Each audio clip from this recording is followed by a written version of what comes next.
Daniel que me adoraba? ¿Dónde está la santidad de aquel José? Olá, muito boa noite, que bom que você está aqui. Eu quero mais uma vez compartilhar com você a palavra de Deus, refletindo um pouco ainda sobre Deus. Será que Ele realmente funciona? Bem, nessa noite eu quero conversar com você sobre uma história muito conhecida, a história de Daniel, Ananias, Misael e Azarias. Amigos que foram levados cativos da nação que pertencia a Deus para a Babilônia, nação de pagãos. E já de início eles enfrentam, além de tantos questionamentos, por exemplo, por que Deus permitiu a sua nação ir ao cativeiro? Entre outras perguntas, por que Deus permitiu que os nossos pais morressem e os nossos irmãos? Além de tudo isso, eles chegam à Babilônia e passam agora por um desafio. Eles sabiam que eles não deveriam comer certos alimentos. Será que eles iriam ceder ou eles iriam comer aqueles alimentos? Bem, eles não tinham muita escolha. Será que eles iriam morrer de fome então? Se não comermos, eles podem nos matar, talvez eles tenham pensado. Será que Deus quer que a gente morra? Claro que não. Sabe, esse é um raciocínio muito popular. Nossa, Deus não quer que eu passe fome, Deus não quer que eu morra. Obviamente Deus não quer, mas então vamos comer um pouco. Se Deus não quer que eu passe fome, Deus me ama, então vamos comer um pouco. Bem, Deus entende a nossa situação, não é mesmo? Essa frase é muito conhecida hoje em dia, é muito usada, mas não foi isso que aconteceu. Eles eram homens que eram tão fiéis ao princípio como aço e que não se deixariam corromper pelo egoísmo, mas eles honrariam a Deus com o prejuízo de tudo para si. Deus, Ele proveu um livramento tremendo. E você pode ler isso no capítulo 1 de Daniel. Em Daniel, no capítulo 1, verso 9, vai dizer que Deus opera um milagre e move agora o coração do dirigente dos seus amigos para proporcionar a Daniel e seus amigos outros alimentos, e não os alimentos que eles não gostariam de comer, que eles não poderiam comer. Ok? Deus estava ali com eles, Deus auxiliou eles, mas será que eles seriam fiéis até mesmo com o prejuízo da sua própria vida?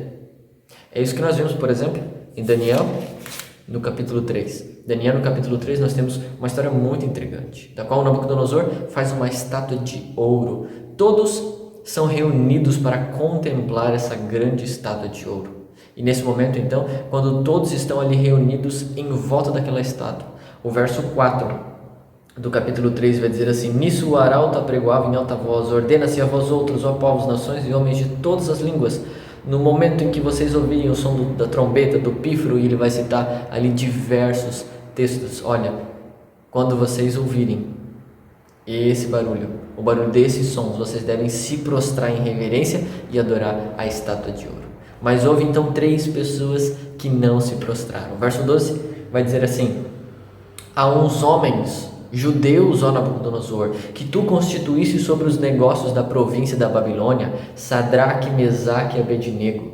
Estes homens, ó rei, não fizeram caso de ti, aos teus deuses não servem, nem adoram a imagem de ouro que levantastes. Olha que interessante, no verso 12, Nabucodonosor então agora recebe essa informação dos seus dirigentes e agora, provavelmente extremamente furioso, chama esses 3 homens para dar satisfação. É interessante nós pensarmos que, será que haviam naquela multidão inteira somente 3 judeus? Será que só haviam 3 judeus em toda a Babilônia que foram chamados e convocados para estar naquele momento? Obviamente que não. Infelizmente, muitos daqueles que se diziam judeus se prostraram como: eu vou fingir que eu estou amarrando meu tênis, eu vou fingir que eu estou adorando, mas no fato eu não estou adorando. Deus conhece o meu coração. Os únicos 3 que de maneira íntegra demonstraram a Deus a sua fidelidade foram Ananias, Misael e Azarias. No versículo 14, verso 15, vai dizer assim: falou Nabucodonosor, ele disse: é verdade, ó Sadraque, Mesaque e Abednego, que vós não servis aos meus deuses, nem adorais a imagem de ouro que levantei? Agora, pois, estáis dispostos, e quando ouvirdes o som da trombeta, do pífaro, da cítara, da harpa, do saltério, da gaita de foles, prostrai-vos e adorai a imagem que fiz. Porém, se não a adorardes, sereis no mesmo instante lançado na fornalha de fogo ardente. E quem é o Deus que vos poderá livrar das minhas mãos? Talvez agora com ira nos olhos, Nabucodonosor pronuncia essas palavras do verso 14 e 15. Mas quão surpreso não foi Nabucodonosor com a resposta dos jovens no versículo 16, que diz assim: responderam Sadraque, Mesaque e Abednego ao rei: ó Nabucodonosor, quanto a isso, não te necessitamos responder. Se o nosso Deus quiser nos livrar, Ele vai nos livrar. E você conhece a história, esse ato ousado os levou, na verdade, direto para a fornalha. Mas eles não foram consumidos, porque Deus estava com eles. Enquanto muitos abriram mão daqueles que se prostraram, muitos talvez judeus estavam lá se prostrando, enquanto muitos abriram mão, eles foram fiéis. Você que está me ouvindo, tem renunciado a princípios? Tem renunciado coisas que Deus pediu para você? Você sabe que é correto? Talvez você fique raciocinando: poxa, mas Deus me ama, Deus não quer o meu mal, Deus não quer que eu morra, Deus não quer que eu passe fome, então só um pouco. Será que você tem renunciado coisas? As coisas que você sabe que é correto? Será que nós seríamos fiéis com o prejuízo da nossa própria vida, assim como Daniel e os seus amigos foram em diversas histórias? Bem, quero contar para você uma história que aconteceu em 1573. 1573, Mike Wins, uma mulher anabatista, foi sentenciada à fogueira por sua fidelidade. Você pode pesquisar o nome dela, Mike Wins, e você vai encontrar a imagem dela em um tronco onde ela está sendo ali preparada para queima. Ela foi condenada à fogueira, e no momento em que ela foi condenada à fogueira, então ela escreve uma carta para o seu filho Adrian, que na época tinha 15 anos, e ela diz assim: meu caro filho, eu não tenho medo desse sofrimento, o Senhor afastará todo medo. Eu não sei porquê, mas eu senti muita alegria quando fui sentenciada. Portanto, meu filho, não deixe de temer a Deus por causa dessa morte temporal. Eu não tenho como agradecer totalmente ao meu Deus pela grande graça que Ele tem revelado a mim. Adrian, o filho dela, foi assistir a sua mãe então sendo sentenciada. E como os anabatistas faziam daquele momento deles de sentença um momento para pregar o evangelho, o carrasco, sabendo que Mike Wins poderia fazer isso, parafusa a língua de Wins no céu da boca, para que ela não pregasse enquanto estava sendo queimada. Adrian, vendo toda aquela cena, desmaiou. A sua mãe sendo queimada, torturada. Quando ele acordou, praticamente já havia acabado toda a queima da sua mãe. Então ele vai e se aproxima do local onde ela havia sido queimada, nas cinzas. Ele procura então algum resto da sua mãe. E naquele momento ele encontra um parafuso que pregou a língua da sua mãe no céu da boca. O que ele faz? Ele pega aquele parafuso e ele guarda aquele parafuso com ele, para que em todos os momentos em que ele tivesse medo de falar e pregar, ele pegava então aquele parafuso, e isso fazia com que ele tinha agora coragem, porque ele lembrava de tudo aquilo que sua mãe havia feito e sofreu, e ele decidia então pregar sem medo. Sabe? Ellen White diz que os tempos de provações que estão diante de nós reclamam uma fé que não vacile. Você pode obviamente olhar ao seu redor e você pode, poxa, tanta violência, cada vez mais maldade, parece que o mal tem tomado conta do mundo, os jovens estão entregues aos seus próprios interesses e prazeres. Aonde está a justiça de Deus, a vingança daqueles que estão sendo oprimidos? Será que Deus não nos ouve? Por que Ele permite tanta dor? Cadê o Deus de Daniel e dos seus amigos que entrou na fornalha? Aonde está esse Deus? Bem, Deus então pergunta para você: como eu posso derramar o meu espírito se os meus filhos não se voltam para mim? Se o meu povo se voltasse e se arrependesse, renovasse a sua entrega e sua fé, se me amasse como ama os seus próprios caminhos, eu abriria janelas do céu e hoje na terra haveria o meu poder. Mas eu preciso perguntar: cadê os homens como Daniel e seus amigos? Aonde estão? Que preferiram morrer a ceder. Aonde está aquele Daniel que me adorava sem medo de morrer? Aonde está?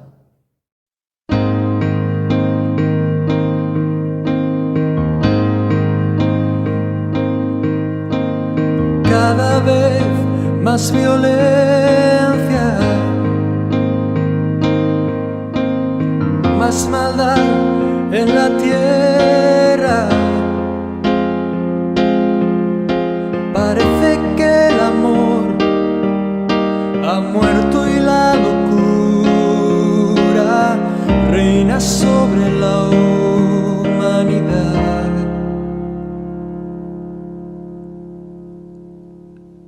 Jóvenes acabados,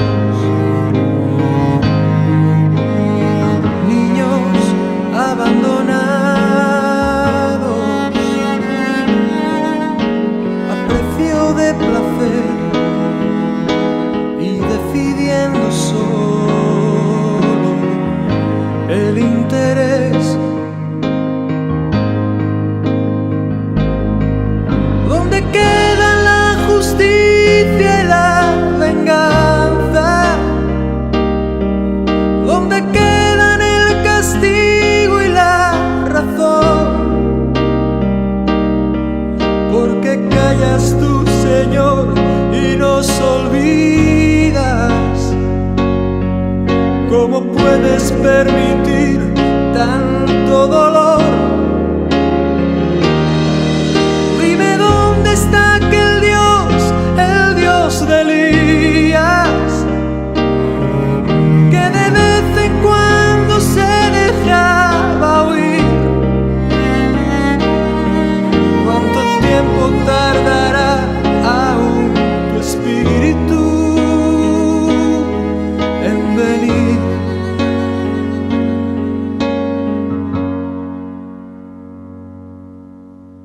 Necios como niños, torpes cachorrillos, como nos gusta jugar y nos gusta preguntar aquello que hace tiempo sabemos ya.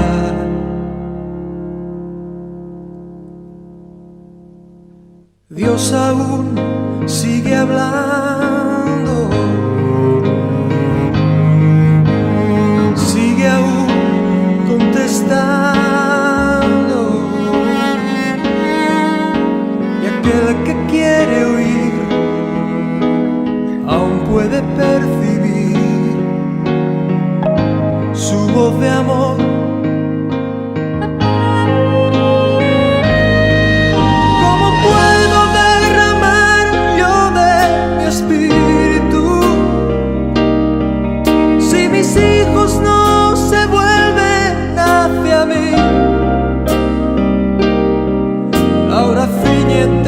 Como un varón valiente,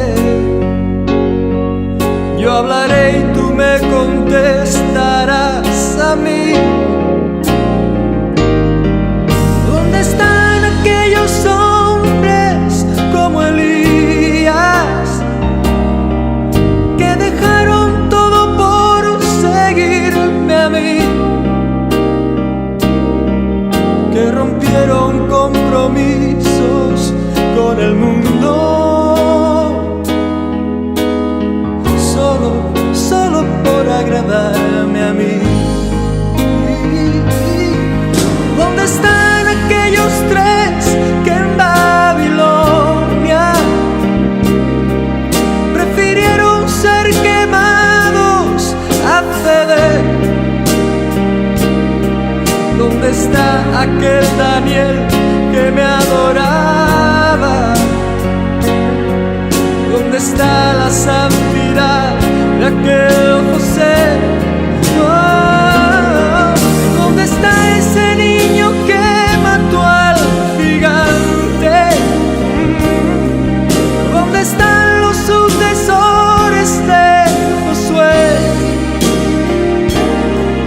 ¿Dónde están esas mujeres entregadas como Esther?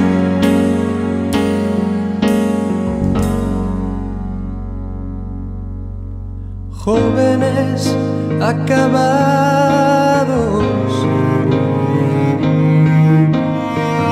niños abandonados,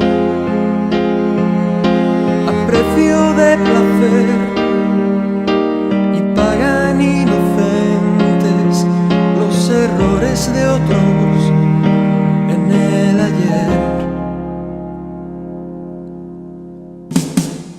Si mi pueblo se volviese y me buscase, renovando así su entrega y su fe. Si me amasen como aman sus caminos, si olvidasen los rencores del ayer, yo abriría las ventanas de los cielos y la tierra hoy vería mi poder. Mientras tanto aún repito como antaño: buscadme, buscadme, buscadme y viviréis.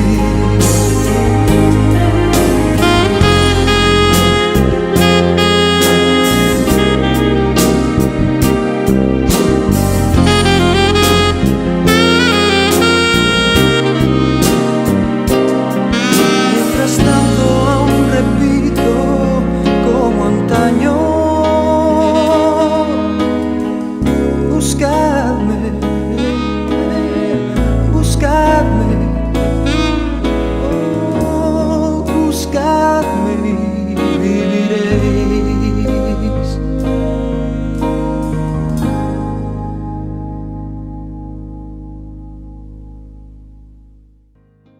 Feche seus olhos e vamos orar. Senhor Deus, Pai, nós sentimos saudade do Senhor.